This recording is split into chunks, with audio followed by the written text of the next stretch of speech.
Hi, I'm Chef Cynthia Louise and welcome to my YouTube channel because there's new recipes coming through every week. I'll do that again, yeah?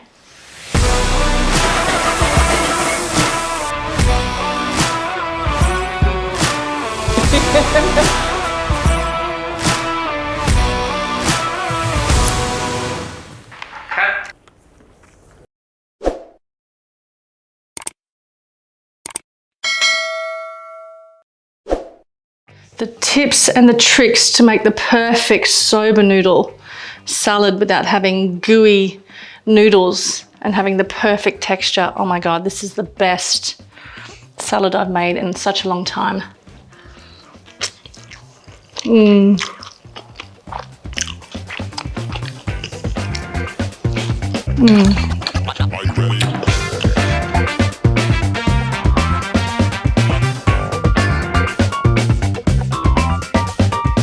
Cute little recipe that's very filling and tasty with a tangy dressing using tamarind. Tamarind is incredible. It's a gorgeous fruit that it's so amazing. It's hard to explain, but it's a pod, grows on a tree, and all these little seeds are in this pod, and it's covered with this mesh of, I'm salivating thinking about it. It's like tangy and sweet, and it has such a gorgeous flavor when you make a sauce or a dressing with it. It's beautiful. It grows really well in Indonesia where I live, and getting fresh tamarind often is just a treat.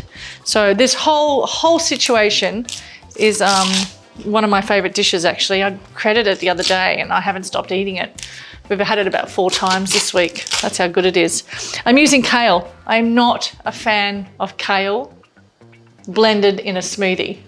I am a fan of cooking kale, and I believe that's how you should eat kale, to be honest, is cooking it. Because apparently, what I've heard in the grapevine, that all the vitamins and minerals, I think it's the minerals or the activation of what it has, only happens when you cook it. Just taking the leaves off the stems of this kale, and then I'm going to plunge it into some boiling water with a bit of salt because I want it to be lovely and soft and not, that's why I don't like kale raw. Okay, and then I'm going to cook these noodles. So I'm using soba noodles. So soba noodles are a thin Japanese noodle that are made from buckwheat normally. This one is a thin Japanese noodle made from buckwheat and wheat. It's very rare I can actually get pure soba noodles in Indonesia, but this is like a high percentage of wheat with a small percentage of buckwheat. And I have seen them with a high percentage of buckwheat and a small percentage of wheat. The trick with these is they go really gluey and glumpy, so you gotta be really careful, and they cook really fast. So this is what I do.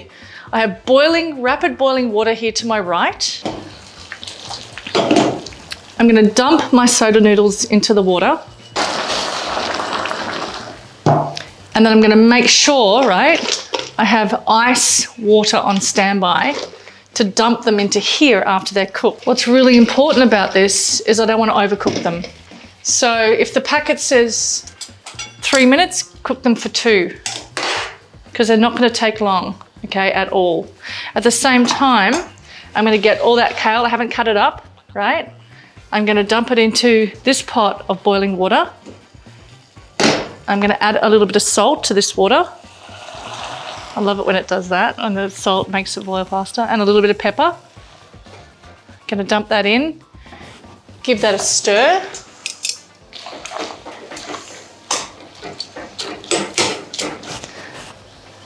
Let that boil for a minute. Come back over to the noodles. I have my timer on. Now, if I cook these so they're well done, right, and then put them on a plate and then served it with everything else, that would be really gooey and gross. So that's why I want to cook them to al dente. So if it says 3 minutes, like I said, cook them for 2. Then I'm immediately going to drain them and run them under cold water and then plunge them into ice cold water, and that's going to stop the cooking process. It's really vital that you follow what I'm saying, because I swear to God, if you cook these so they're all well done, they're going to be like glue. So you just got to really watch that.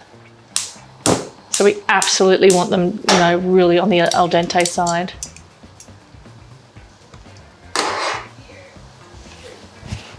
Just going to check one to see.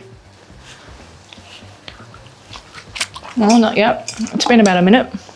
Nearly though. It's got that little crunch to it, but it's just a little bit too raw.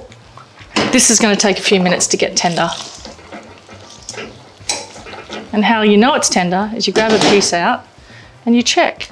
Right now it's still very, it's too rough and ready for me. All right, another taste. Actually, I don't need to. No, they're done. Good. Great. Now we're going to take them straight over to the sink and drain them. As soon as you drain them and all that steam's coming out, you immediately run running cold water on them. And when you can touch them so they're not hot, that's still hot, keep running cold water.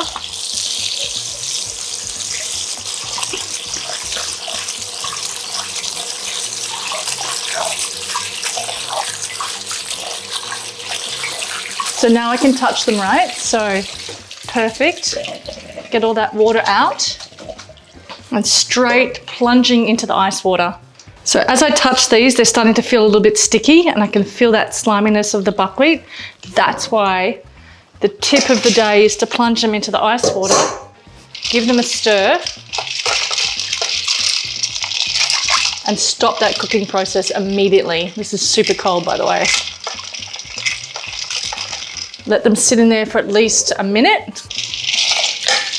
Now that sliminess is gone, such a good trick doing this, because I've had soba noodles at friends' places and it's just like eating glue, to be honest. Or they're great in like broths and soups, that's when they really shine. But when you're doing a salad like this, you really need to stop that cooking process. Okay, this is great. Back over to the sink. Just want to get all that ice out.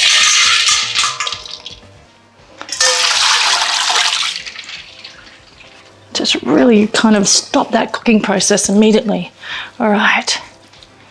And what I like to do is just put a little oil, just like a teaspoon, and just put it on the tray.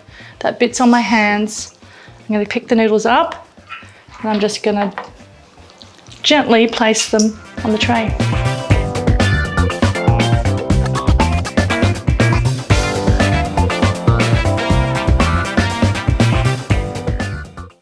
Okay, here we have the perfect salad noodle. I'm so excited to teach you this actually. Right, let's set that aside. Let's have a look at our kale.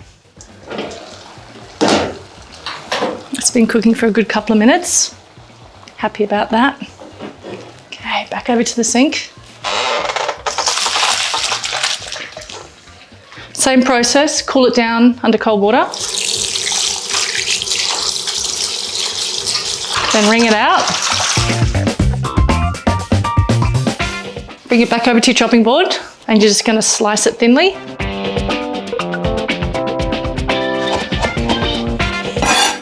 Set that aside and then take your coriander and just run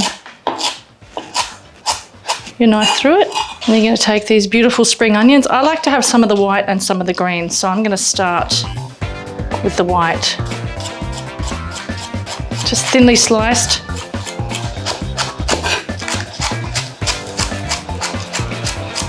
Okay, done. Next is our avocado. Look at the size of this avocado. Like, it's literally the size of my hand. Let's see if God has a plan here, what he's delivering today. Oh my God. Do you see what I just did? I went, oh my God, when I opened it. It's epic, epic. Just gonna cut some lines down here and then into squares. Now I have everything ready and now it's time for my dressing. You can get tamarind in the supermarket. This is what it looks like.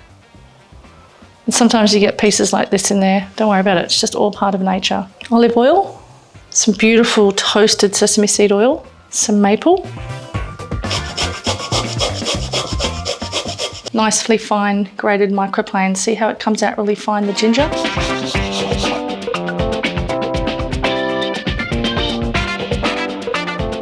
And then you want to whisk this. And what I want to do is I want to break down that tamarind. And it's going to take a while. I've got a little bit of water.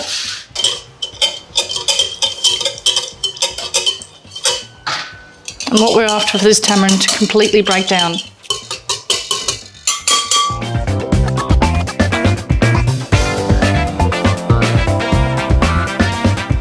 dissolved beautifully, and I'm just adding just a touch of water at a time.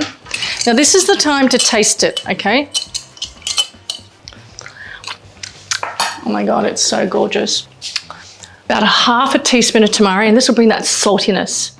So we got the sweetness from the maple, savouriness, I always get that word incorrect, from the sesame, the saltiness from the tamari, which is a beautiful brand of soy sauce or type of soy sauce that's fermented not on wheat, on another grain like rice.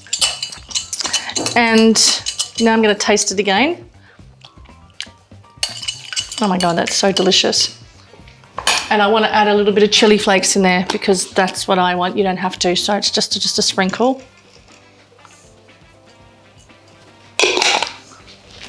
Give it another stir.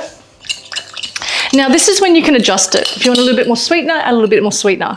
If you want a little bit more tamarind, add a little bit more tamarind. Even if you want a squeeze of lime, you can add a bit of lime in there. Okay, I'm going to taste it again, guys. Ready? Oh my God, that's delicious. Do I need salt and pepper? I think I do. I think I need a little bit of pepper. And maybe a bit of salt too, actually, just to bring it home.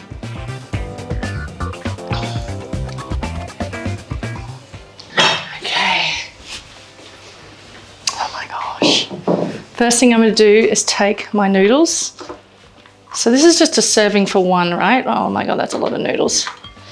Just going to toss the noodles into that dressing.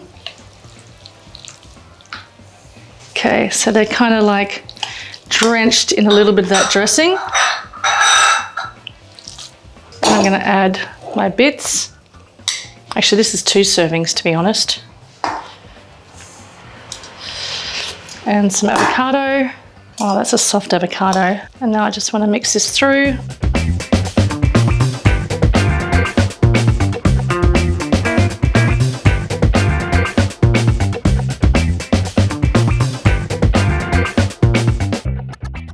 Now I'm just kind of trying to be presentful here. My avocado did smash up a bit. A few more spring onions on top, just a few. A few sesame seeds. Just on the side. Yum, and then I want some chopsticks. Bought a whole heap of wooden chopsticks the other day, and my friend John's wife has like 30,000 pairs, and he's like, you should have just got a pair off us. And I'm like, damn. And then lastly, I do want just a little drizzle of sesame salt, just like 1/4 teaspoon. And that is it. That to me is a beautiful, beautiful lunch or a brunch with some friends.